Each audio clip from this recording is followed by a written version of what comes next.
Hi everyone, welcome to my Facebook mini blog. তো সেদিন গেছিলাম গিয়ে আমরা, তোমরা এই জায়গাটা দেখা কে কে বুঝতে পারছো আগে আমার কমেন্টে জানাইও। তো আমি কয়ালাই এখানে গেছিলাম আমরা, কুমারঘাট আশ্রমপল্লির যেটা পার্ক আছে ওই পার্কটাতে গেছিলাম। আর নাম কি পার্কে তোমরা অবশ্যই আমার কমেন্টে জানাইও কে কে জানো। তো আমরা ভাই বোন গুড্ডু আর বৌদি গেছিলাম, আর গিয়া দেখি একটা মানুষ নাই।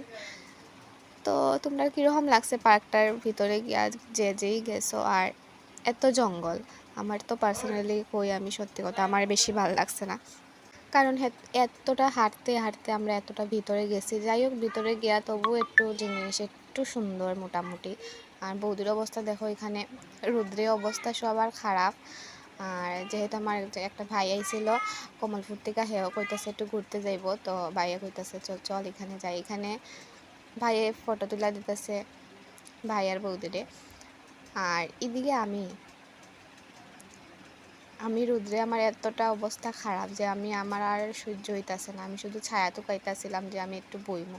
তো যাই হোক, আমিও একটু ভাবছি যে দুলনা চইলা লই। আর এখানে আমার একটু সাহস হইতাছে না, কারণ এই দুলনাটা একটু রিস্কি আসলো, কারণ একটু বড় সিট। আর এখানে দেখো তারা বাচ্চাটার মতন তারা দুলনা চলতেছে। তো এখানে গুড্ডু তো পাইয়া খুব খুশি, সব কিছু মনের আনন্দে খেলতেছে। তো যাই হোক, এখান থেকে আমরা বাইরে, জঙ্গল থেকে বাইরে আমরা আইসি। এটার ভিতরে একটা টি শপ বা কফি শপ আছে। এখানে দেখি একটা দোকান মানে খোলা নাই, বন্ধ সব কিছু। তো আইয়া এখানে আমরা বাড়ির সামনের থেকে খাইছিলাম, টিফিন খাইছি, অনেকটা ক্ষুধা লাগছিলো। তারপরে বাইরে খাওয়াইছে আইসক্রিম, যেটা খাইয়া আমরা পরে বাড়িতে পড়ছিলাম। তো তোমরা জানাও ভিডিওটা কীরকম লাগছে, দেখা হইতাছে নেক্সট ভিডিওতে। টাটা।